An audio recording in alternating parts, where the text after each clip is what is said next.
I love music that makes the hair on my arms stand up, no matter what the genre. It doesn't make any difference. And my guest is a definite source of that music. Elliot Niven is on the show today. Reluctantly. This podcast, reluctantly sponsored by ThompsonMortgages.com. If you are set to renew your mortgage in 2026, reach out to Thompson Mortgages first. Timberbuilthomes.ca. Homes and cottages, recreational dwellings, and more at timberbuilthomes.ca. Concept Clothing and Culture. Amazing custom-made clothes for men and for women at conxept.com. And Wendy Campbell, realtor at blackmorerealestate.ca. If you would like to list your home, or if you're searching for your forever home, email Wendy at blackmorerealestate.ca. WENDE at blackmorerealestate.ca. Reluctantly. L. Do I call you L or Elliot or L? Elliot's cool. L's cool. You know, that guy's fine too. That guy, old boy, is your old boy. Exactly, getting there. Where's old boy from? I saw that on your Instagram.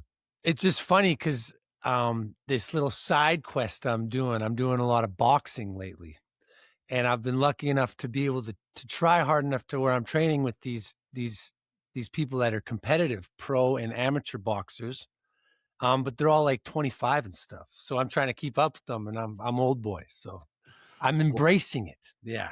Why are you? I've interviewed Jelena Mrjenovic and Scotty Bulldog Olson, and I've been kicked and punched in the face by Sugarfoot Cunningham a number of times. All right. Yeah. Why at your age? I don't even know how old you are. It doesn't matter. I just turned 40. Why at your age are you still fighting? Well, it's like, it's not still. It's like I got into it during COVID. I started watching the UFC stuff. That's kind of neat, but it took me into, I got into boxing. And then, last year I took one of those, they're called white collar fights. So you sell 10 tickets and they give you 8 weeks of training 3 times a week. And then they set you up with an opponent that they think you'll do a good job with that's in your class.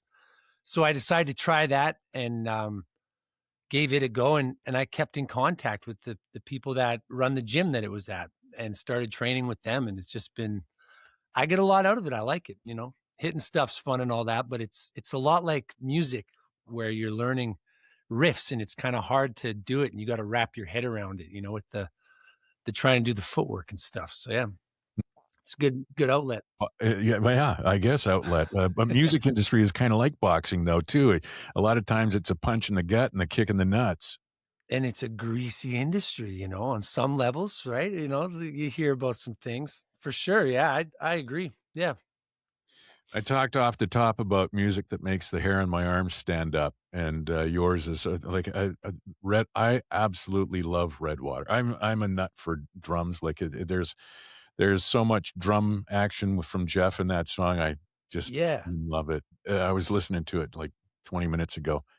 The music, it makes your hair stand up on my arms, and I also love music when you're listening to it. People go, "Oh, who's that?" Because it's not immediately recognizable for somebody who maybe hasn't been following you for a long period of time, but at the same time, when it's good enough that makes somebody say, "Who's that?" then I know that I'm on the right track. There's something there, and there's one of those things that happens with Elliot Niven and the Alibi that is just got that "Who's that?" kind of thing. Like, hey, this is great. I want to know more about what I'm hearing right now. Yeah, that means a lot. That's the goal. I know exactly what you mean about when the hair stands up on the arms. There's an actual name for that thing, and it's a great word, but I can't think of it right now. Yeah, and Redwater.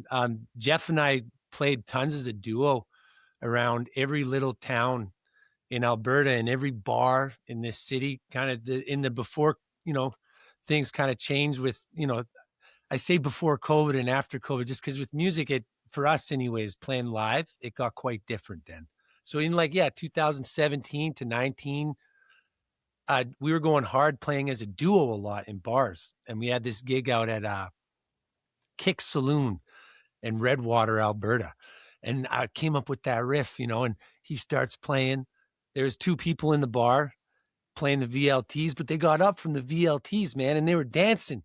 And then the owner was like, you guys are too out of hand, and kicked some of them out. So then we're left playing this banging riff that got these people up from the VLTs alone in the bar. But that moment is what inspired us the song has nothing to do with the town of Redwater.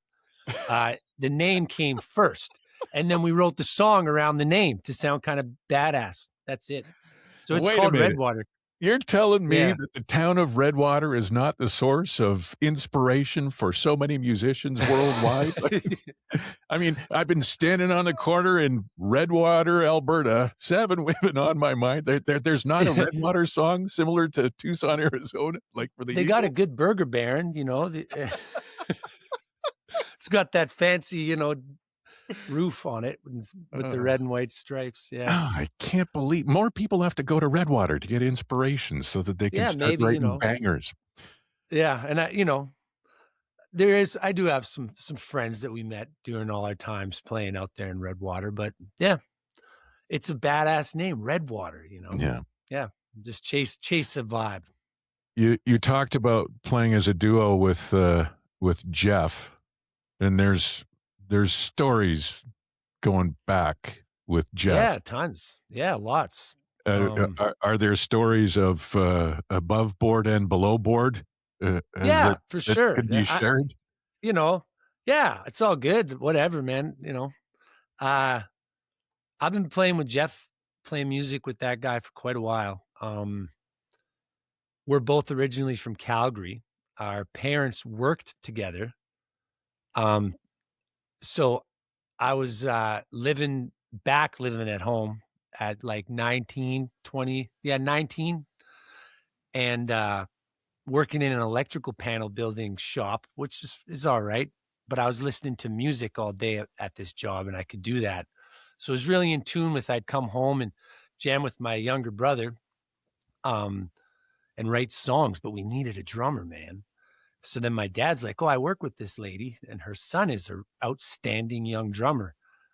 So we called him up, and first he was busy. He had gigs. So eventually he came over and jammed, and it was great. We knew he'd be good because we'd seen some video of him and stuff. And then we started literally in my parents' basement and ended up in Edmonton. I went to music school, and he got some work here as well. And we did the whole living in the band house thing, touring around in it's funny, during the time the show Breaking Bad was big, they have that RV, right? Mm-hmm. The square bounder. And one of these landscaping jobs that we were doing, the guy was selling one. So we told him we were in a band and stuff. He gave us a good deal. So we were touring around in basically like a Breaking Bad looking RV, like the exact same model. And we did 2 tours to Toronto and back in that thing, as well as 3 stints where we booked bar shows over like a month and a half, 2 months, all through the States, like LA down across to New Orleans and back, kind of touring around in this bounder RV with our band. So yeah, there's some stories for sure, road life living, sleeping in Walmart parking lots in Savannah, Georgia, where the air conditioner's broken and we don't have a lot of money, that kind of thing. It was an adventure. I bet you that bounder was good on gas too, huh? Yeah, and the part of the crew, this was a few years ago now, Terry, but part of the crew, it wouldn't have worked, honestly, without our buddy Brad, who came along, and he was one of the mechanically inclined types, right? So he could keep that thing going, and it broke down, but it was fixable. I can't even imagine. How did you navigate the whole thing with visas and stuff when you were doing the States thing? We joined the musician union, and we got the visa stuff and had all our paperwork in order when we crossed over. 2 of the times it was like, yeah, cool, right on, dudes. One of the times, my brother, he's kind of like aloof. He was playing in the band, wicked guitar player. He's now an engineer for CN Rail. Anyways, he took his girlfriend's passport with him. So he just like grabbed it out the drawer, man, you know? So show up at the border. We're all ready. Here's the paperwork. Yeah, all good. And like, who's this? So that time they like, okay, get out, boys. We got to cross because they did this expedited thing where he proved it and then he mailed it over for the trip back. And we got it right, but yeah, they checked us out a little closer that time for sure. They didn't check all the compartments to see. My sister and my stepfather, they were both Canadian border officers. So Yeah. I mean, and they know where all the compartments are. I just wonder, Yeah, if the customs and like we officials- know we knew that they knew where, like we weren't into anything bad, but like, you know, we smoked a little reefer and all that sometimes. So there was like, we were well aware, like, don't mess around. You know, we're crossing the border. Okay, None so of that. Yeah. yeah, you talk about your parents working together or knowing of each other through work or Yes. whatever the case with you Yes. and Jeff Burwash. Was there not something to do with a detention center or something? Yeah. So the first time I met Jeff, funnily enough, he was always involved in bands and stuff during his during growing up, right?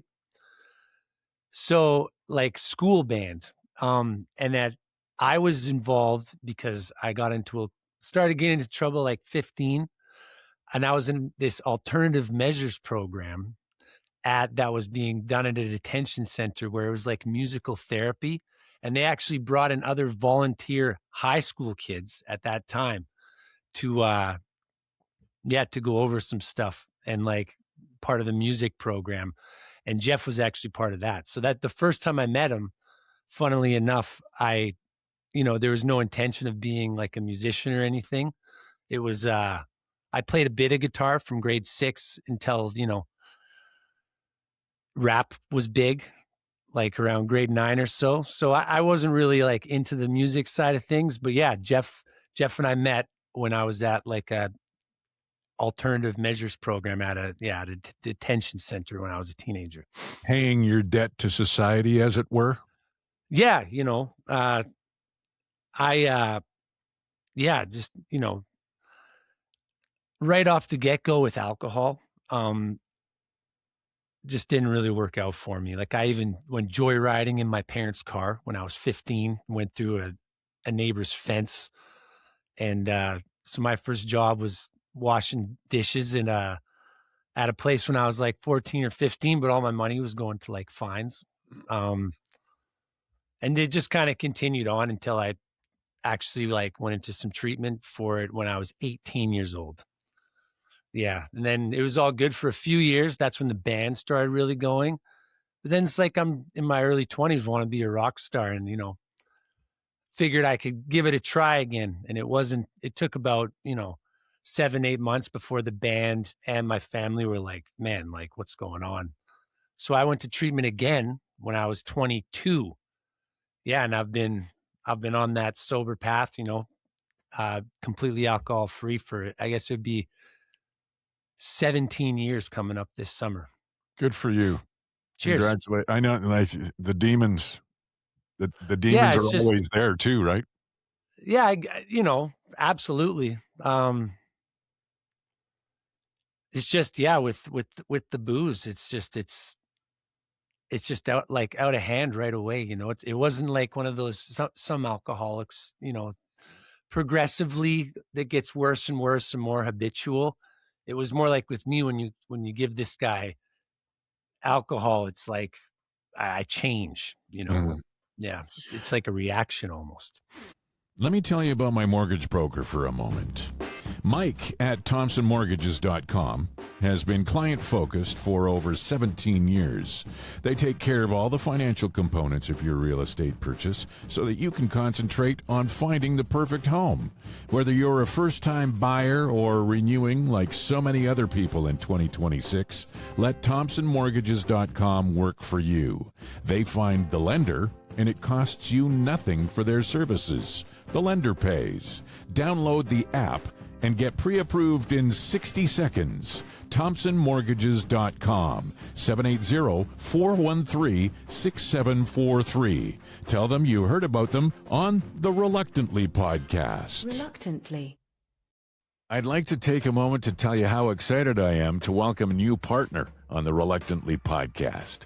It's Timber Built Homes. Their focus is timber homes and cottages, year-round living, recreational dwellings, and beyond that, pavilions, barns, and freestanding timber-built offices. Complete information is available at timberbuilthomes.ca, and it's also where you'll learn about Timber-Built's Home in a Box. It's fantastic. An entire home package shipped in a sea can anywhere in the world right to your build site. See the floor plans, sample builds, photo gallery, and most important, the prices right on their website, timberbuilthomes.ca. And please let them know that you heard about them on the Reluctantly podcast.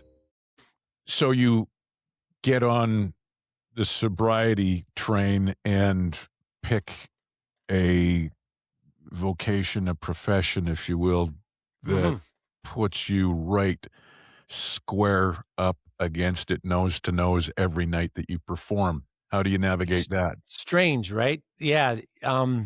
Actually, the second time I was in treatment, that was a big, because I really love playing, like, the music's the shit. The first time, that the stopping drinking and all that, that was a big, like, the finding the music. That's when I really dove into it, right? So even though I'd been back on the booze, I still wanted to keep that. It was what I do. It is what I do. So yeah, a lot of the counselors and stuff are like, how are you going to do this? And it's like, I don't really know. One really interesting thing that was a big time influence for sure was, like, one of the counselors said he did this 10-day silent meditation. And it's called Vipassana. And it's like, I guess it's kind of rooted in sort of Buddhist beliefs, which I was just interested. So I signed up for one as well. It was at Sylvan Lake.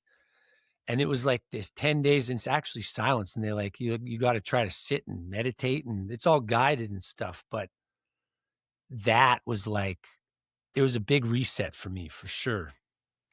That was very interesting. Yeah. And it's like, what I'm trying to say is it's like, while I'm working and playing music in bars and stuff, like, I'm not feeling like I need to go there. Like, I even spent a bunch of years bartending, absolutely. And I can serve it and be on that side of things, but yeah, it's, I'd say it's more the downtime, the boredom, when don't have something to do, that I feel it would be more of a danger. Yeah. I talked to hundreds of musicians, and they talk about getting on stage and what they get, that immediate response that they get. And when you're having that weekend after weekend, or night after night, or every second night, and then all of a sudden after 6 weeks, the tour ends, and there's not that instant gratification. There's not that instant reaction that people get. And you find yourself having to cope somehow, where the music can be the salvation and the therapy, but at the same time, when it's gone, and when you don't have that, that response right in front of you, you end up looking for something else. Yeah, I agree. Totally. You get used to that level of stimulation, for sure. Like Steve Tyler said, that stuck with me, is like, because he's had problems with heroin and all that. He was explaining it like, when the curtains are closing after your show at Madison Square Gardens to like a screaming crowd, like where, you know, that sets a pretty high standard to feeling good, right? For sure. The silence can be deafening, as loud as it is when you're on stage. When Yes. you're back in the dressing room after all of everybody's trailing out and going to their Yeah. cars, it's something. Yeah, even, you know, good shows, it takes me a little while to you're all fired up, and even if you were tired before or whatever from work and life, I can definitely find myself like, you know, you're ready to go. You're pretty stoked. It's definitely a high to come down from. You just mentioned work and life. The Yeah, El Niven and the Alibi, you know, new music, cigarettes, the library that you've got to draw from as it is now, and the project that you're working on that we'll talk about here in a sec, the story of Nirvana. But yeah. is that filling all of your time and providing you with an ample living, like you're supporting Yeah, yourself in your music? the El Niven stuff keeps us pretty busy, you know. We want to choose the right shows and do the kind of ticketed show kind of thing. So we've done the last two at Blues, a few months apart. So we're not like super busy live with that. I get a lot of my income just straight up from playing solo as well. You know, places like Five and Dive. What's the new one? Kicks or no, not Kicks. Daisy's Saloon. You know, I Yeah. go and do weekends there. Go out of town down to Calgary, kind of similar thing. And then as well, the story of Nirvana and stuff. In between, so it's kind of seasonal. I'll be busy for a few months in straight, but I have 3 kids as well, so it's never enough. I also work for IATSE, the union that sets up stuff at Rogers and all that. So I got my high Right. rigging certification, and that's not all the time, kind of as they need me because I'm still a permit. I'm not a full union member yet. Mm. So that's one of the side hustles. Like I mentioned, I've done a fair bit of bartending I can hop on and do. But lately, actually, I've been in school looking at, you know, getting a like community work or social work diploma just through online college there. And I just finished up my practicum on that side of things. I don't think I'll go right into the field right away. I'll still continue doing some upgrading and stuff. But yeah, that side of things interests me quite a bit. How old are your kids? 6, 4, and 2. The 2 older ones are boys, and then a 2-year-old girl. 6, Yeah. 4, 2. Yeah. Holy cow. Yeah, All right. it's wild, man. And we got Yeah. 2 big dogs, 2 like Great Dane mixed things. Yeah.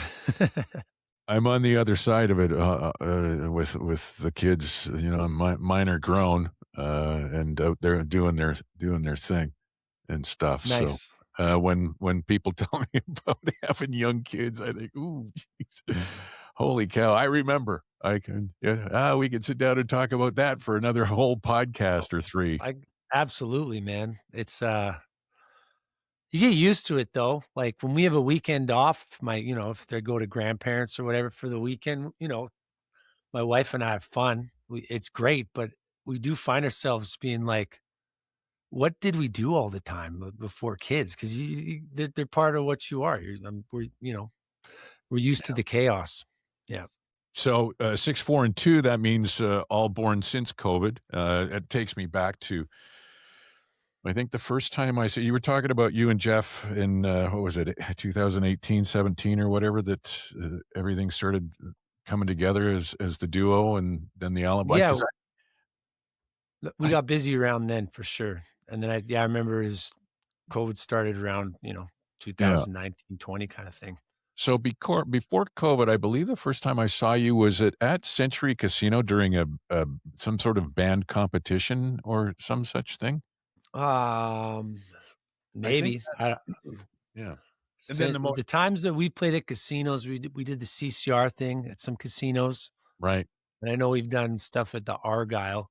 I seem to recall some sort of rock competition where I was a judge, and all of a sudden there was Elliot Niven and the Alibi, and you guys knocked me out. I thought it was terrific. But and then I think the last time we saw each other was the Golf and Gala with Clayton Bellamy out in Bonnyville.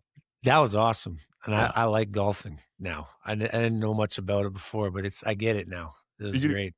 You had never golfed before? No, I had like, little par threes and stuff. But I don't own clubs. It's been quite a while for sure. And that's a very nice course out there in Bonnyville as well. Yeah. And it's super fun. Clayton puts on a great event out there to celebrate and raise money for the performance center out there, which is awesome. How long have you known Clayton? Clayton I met probably in 2014, 15, I think. I'd written this tune, and we had that next to me, that acoustic kind of EP, the first one we put out as Elliot Niven and the Alibi. Mm-hmm. And yeah, we went down to Memphis with my buddy Dylan, who was in the Memphis Blues competition. And one of my friends who knew someone at, I think they're called Anthem, it was the label Clay was on at the time, said, go up to Nashville and show this guy your tune. So we did. We went up and showed it to him, and then he liked it. He thought it was cool, and he's like, hey, one of our artists, Clayton Bellamy in Edmonton, you guys should link up and do some writing or whatever. So yeah, I got a hold of Clay, and we had a writing session too. It felt pretty good. And then he asked me to play in his guitar for on the first album when he just started putting out the Congregation stuff. I was going to bring that up, because that's how that all happened. Yeah. Yeah. The Congregation stuff knocks me out too. I love it. I've known Clay since his first solo album, long before the Roadhammers and stuff. And, when you're talking about, your buddy Dylan with the Memphis Blues Challenge, are you Dylan Farrell? Yeah. Yeah. So I had Dylan on the podcast a while back. Dylan's great, man. He's a beautiful human being. He played for years in our cover band. We have this cover band we call White Bronco, but spelled like White Ave, but named after O.J. Simpson's getaway vehicle, because we play lots of 90s stuff, So he was the other guitarist and other singer. It's great to have another singer in a cover band. Yeah. So you just trade off and have fun. So I know Dylan quite well. Yeah, so he took me down because Jeff was playing drums in his band, and he took me down to help out and take pictures and stuff while he did this Memphis Blues competition. I think he came second or something too. He went all the way to the finals. Yeah. Yeah, Dylan's terrific. My son's drummed for him a bunch of times and stuff too, and killer. Yeah, it's really good. And he's living down there. He moved his whole family down to Nashville, and he's doing it. Yeah. Well, that's was one of the reasons why I wanted to talk to him, is to find out, what the process was, everything that's kind of what I asked you as well, make sure that all the visas were up to snuff when you did your tour in the RV and the Bounty. It's a whole thing for sure. Yeah. And even, seeing Canadians go down to Nashville to try and ply their trade, and Mike, got guys like Mike Plume, who lived down there for the longest time. And right now we've got, Brandy, who was with Nice Horses down in Nashville, plying her trade and playing like crazy. We've got Haley Benedict, who's down in Nashville now with her Bad Dog and publishing and record deal, and seeing all kinds of people moving about and doing stuff. Also from FKB, Drew Shelka. Yeah. I'm not sure if you know Drew. I've written a few, we've had some writing sessions and jammed out quite a bit, actually. Yep. Yeah, that's really good. The new FKB song is really good too. Paper Millionaires. Yeah. I follow totally. Yeah. So going back to the tour in the RV down in the States and stuff there, but prior to that, you and Jeff just did some busking, duo stuff. Do you go all over South America and the U.S. and everything? Yeah, as far as the busking, that started on those tours, because we're like, how are we going to make some money, man?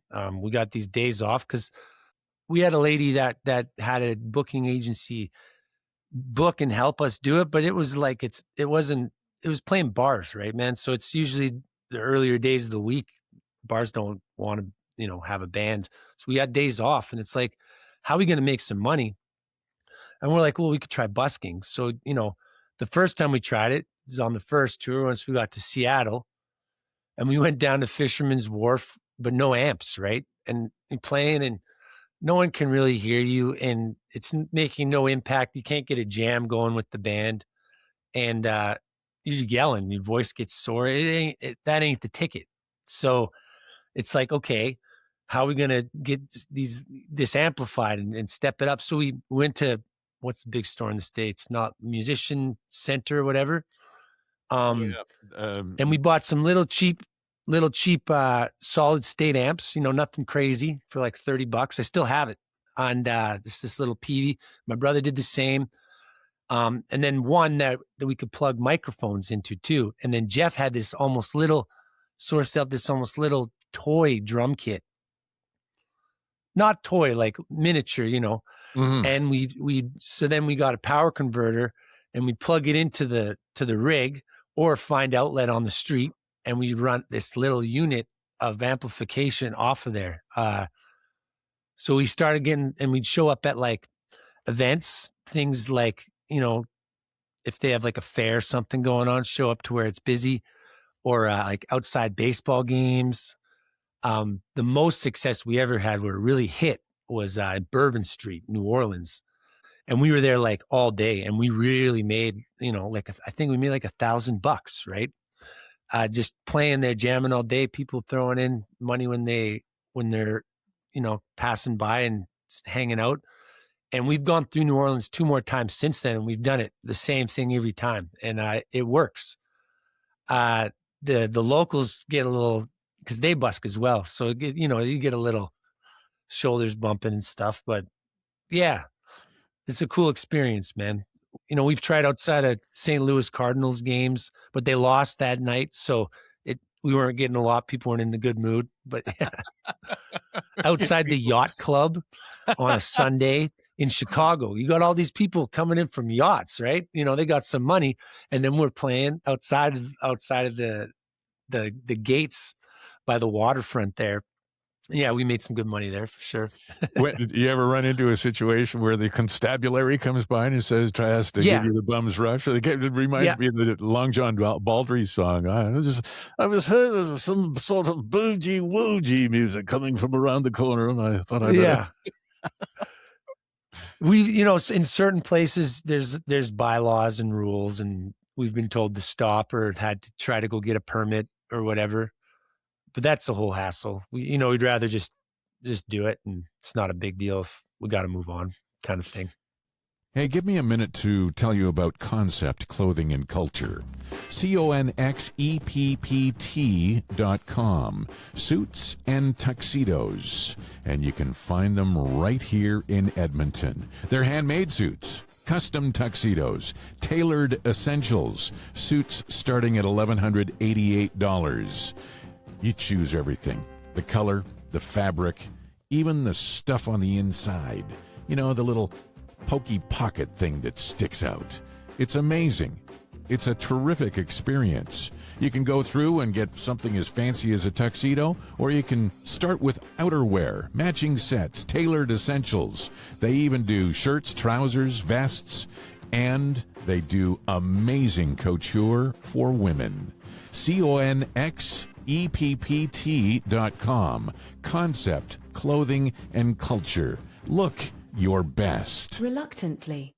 This podcast is reluctantly sponsored by Wendy Campbell, realtor at blackmorerealestate.ca, serving the greater Edmonton area, proudly Canadian and locally owned. Contact Wendy at blackmorerealestate.ca. That's WENDE at blackmorerealestate.ca. Why does she not have a Y in her name? I don't know why. It's none of my business, probably none of yours too. Wendy has over 20 years of home sales experience. She has extensive knowledge of the new and previously owned home market. She can help you out with a free market evaluation of your home. And if you're looking to buy your forever home, she's got all the resources to help you with that as well. Not to mention, she's a builder partner with Rowett Homes. Wendy at blackmorerealestate.ca. WENDE at blackmorerealestate.ca. Reluctantly.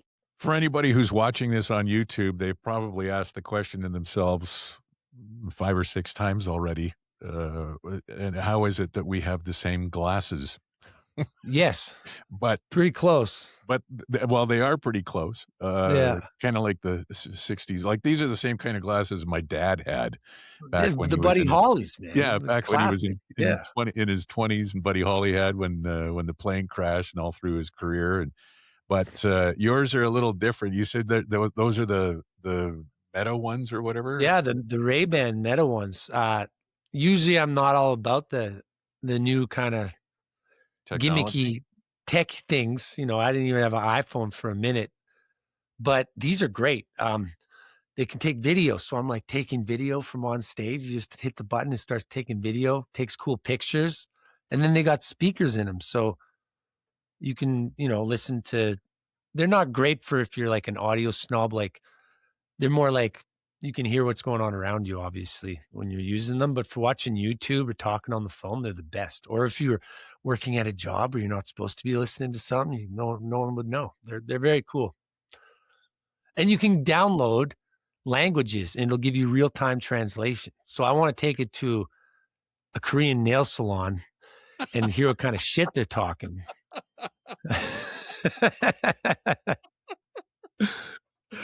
Yeah. And it works. I took it to, we were in Mexico. I took them there and it worked. Yeah. Yeah. Wow. If you get a good job done in your nails, let me know because I could use some help with mine. Yeah, I haven't gone before, but this would be a good reason to, for sure. Well, get top and bottom, get them all done. Yeah,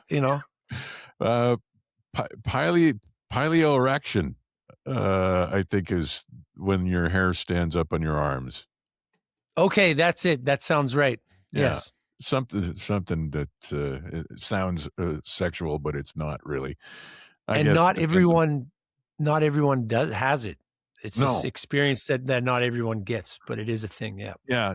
When we first started talking about it at the top of the show, I was trying to think of it was that thing that when you hear music, you see colors, and I can't remember. Synesthesia. Synesthesia. There you go. Wayne Alchin had that. Yeah. Wayne Alchin, rest in peace. I think maybe Hendrix too. That could be. I do actually recall hearing that. So yeah. Tell me. We might be wrong, but.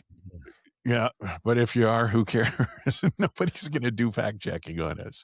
Actually, you could probably ask your glasses. It's true. They're not on right now because then it'll hook up to the Bluetooth on the computer and it won't go through the headphones. This would be a whole thing. So actually, the thing that you mentioned, isn't there a bone in behind your ears that actually drives the sound or some such thing? So you don't need actual in-ears or anything like that? I think it's a mix. They have real speakers where it comes out a bit, and I think it kind of goes through the vibrations. I'm not sure though. It feels like they do. Right. But I like to swim as a workout sometimes. And I got a set of those swimmer ones that work that way. I ended up sending them back, but they kind of worked. Yeah. Well, yeah. Water carries sound much better than air does. And yeah, but when you're actually like swimming, the splashing and it's too much movement. But if you're just, taking it easy, swimming, they definitely work for sure. Have you always used in-ears or are you like monitors?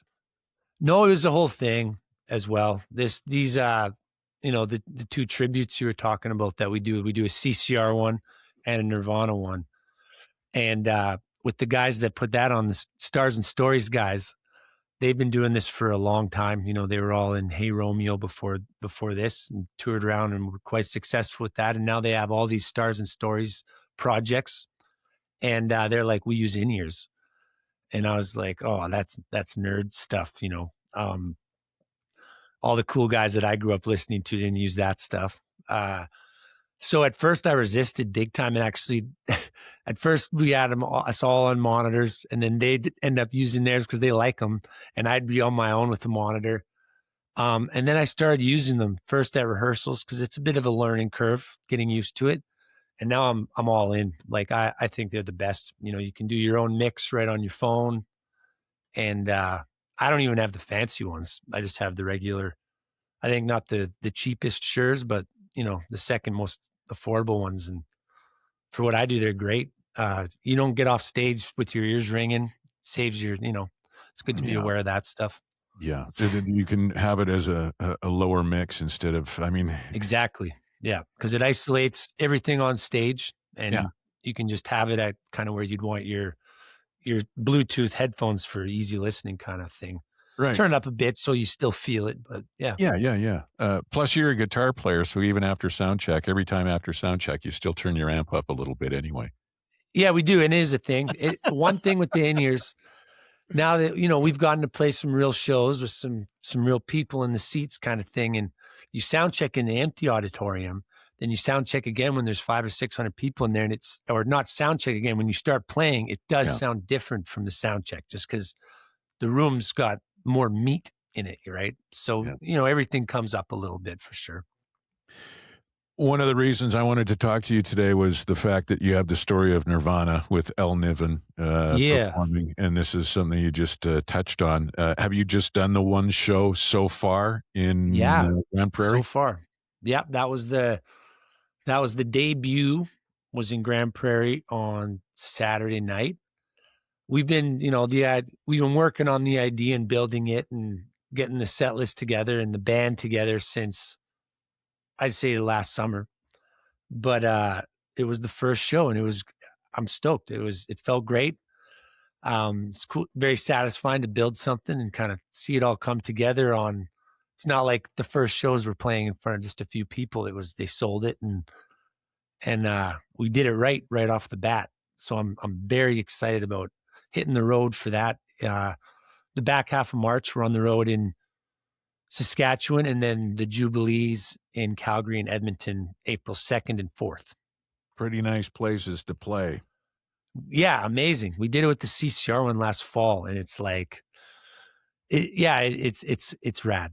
It's how many shows did you end up doing with the CCR one? Was it it wasn't a one-off, was it? No, we're busy with that. We were going on tour with the CCR one as well, all through June. And we've been doing that since right after COVID. We started doing shows, playing at the casinos and stuff. But we did a tour out to the island and back through BC last spring with the CCR one, and looking at going out east as well in the fall. So tell me, how about it, with the the Story of Nirvana and the CCR one? Is it that company that you were referring to earlier with the Halo guys? So that's put on. Yes, that's put on by Stars and Stories. They're called. If you look them up online. And then they got a Johnny Cash one, a Taylor Swift one, an Eagles one. They're doing the Story of Ozzy coming up. I'm going to go see that for sure. Is that? I don't know if I'm letting the bag out of the cat here, but I was talking to Mike Braniff on the weekend.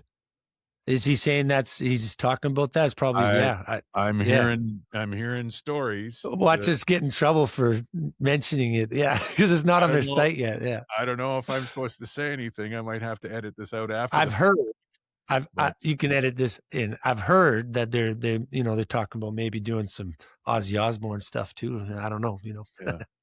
So how do you say, how does it end up them approaching you, or you going to them saying, yeah, I'll do John Fogerty and I'll do Kurt Cobain? Like, where does that come? So I was doing an acoustic gig. There was this cool gig that they had going on at Match at the new Rogers Place. And after every event, they'd have acoustic people playing in a band, like a rotating group of acoustic musicians, which I got hooked up with through Rob Angus, who plays in the Dungarees and stuff. And Darren, the guitar player for CCR, was doing one of those with me and mentioned it. So I sent a video to him, and I guess he showed it to Rob, who I hadn't met yet, who's the producer. And they were like, yeah, let's give it a go. So we just started out learning some songs and jamming them, and then they booked a gig. Do you like getting into the As Long As I Can See the Light and Susie Q and that stuff? I heard it through the grapevine more so than the big hits like Proud Mary and heard it. Yeah, these stick pretty close to the hits. I love As Long as I Could See the Light. They're mostly done like kind of chronological. So we open with Susie Q with the CCR because that's one of their first hits. And then it's cool. I'll tell some stuff about the band, like starting out, like the story of CCR.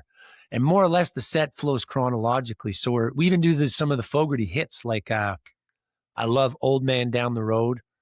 Center field. Have you ever seen the rain? We do Proud Mary, but we don't do it like CCR. We do it Tina Turner style. Oh, is that right? Good. Yeah, why not? That's we close with that one actually. So the Nirvana, the story of Nirvana, how if you're playing songs and then telling stories, I mean, we all know that this was not a happy ending with Nirvana. I know, right? Yeah. Yes, CCR was great and it was cool. And then Jeff and I had this idea, like these guys put on these tribute shows. So we pitched Nirvana to them, and they're down. So we started all building it together.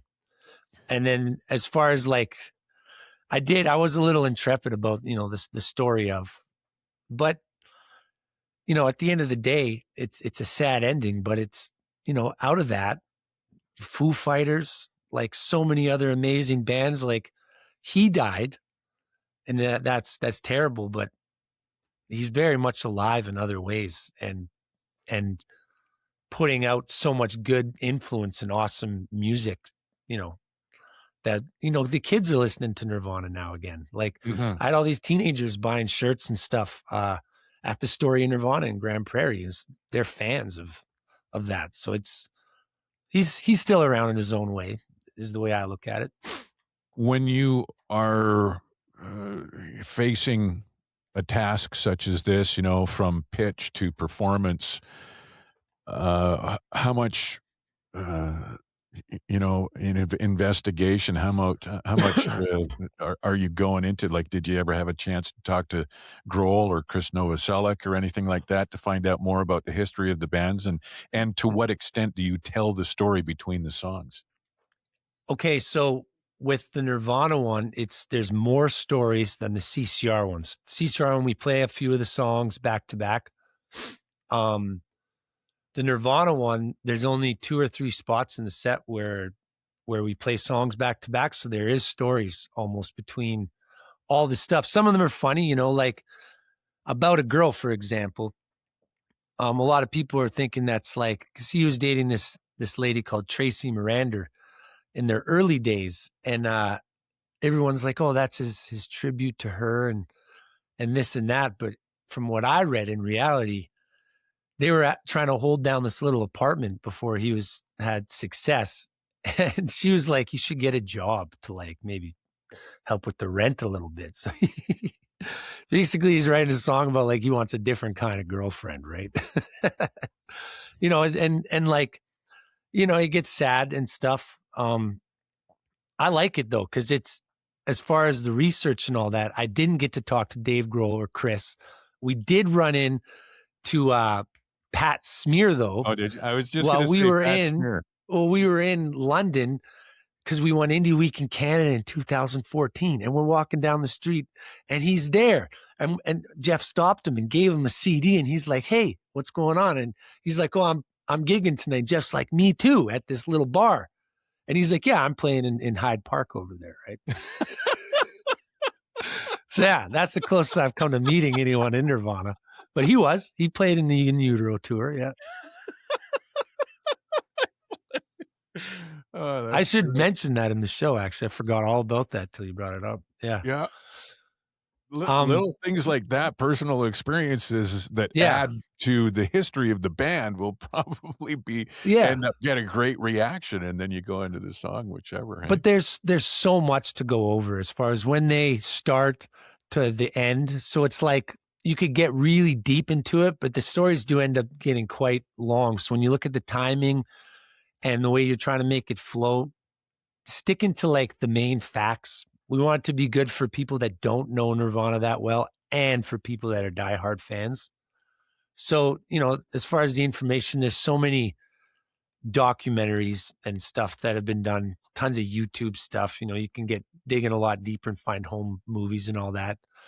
And then as far as the writing the stories, I have a big hand in that, but it's the other producer, Graham Neal, and he was a newsman for quite a while in Edmonton here. Community guy, yeah. Yeah, I know he writes and helps plan all the set and is in the back doing a lot of the production as far as the stories go, and the supportive stuff as far as like the slideshows that are in sync, because while I'm telling the stories, what I'm talking about is going on behind me. Sounds like an amazing production, and it's a neat concept they've come up with for sure. I think people will be getting a real charge out of it. You've done the inaugural show, working out the kinks, as it were, in Grande Prairie, to great response. I saw some video of it. You've got your next shows in Saskatoon and Regina on the 25th and 27th of March. Yep. Then That's Winnipeg on the 29th. And then the Alberta shows, Northern Alberta Jubilee Auditorium on April 2nd and April 4th for the Southern Jubilee Auditorium down in Calgary. That's on the Easter weekend. That's right. Yep. The Story of Nirvana with Elliot Niven burning through the prairies this spring for sure. Elliot Niven and the Alibi, the Story of Nirvana with Elliot Niven, and the CCR tribute with Elliot Niven. You can look them up on all your social media and keep an eye out. Buy your tickets now because they're probably on sale. I sure appreciate the conversation today. I had a great time. Likewise. That was great, man. For sure. Reluctantly. This podcast reluctantly sponsored by ThompsonMortgages.com. If you are set to renew your mortgage in 2026, reach out to Thompson Mortgages first. TimberBuiltHomes.ca. Homes and cottages, recreational dwellings, and more at TimberBuiltHomes.ca. Concept Clothing and Culture.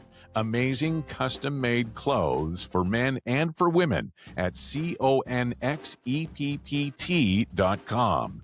And Wendy Campbell, realtor at blackmorerealestate.ca.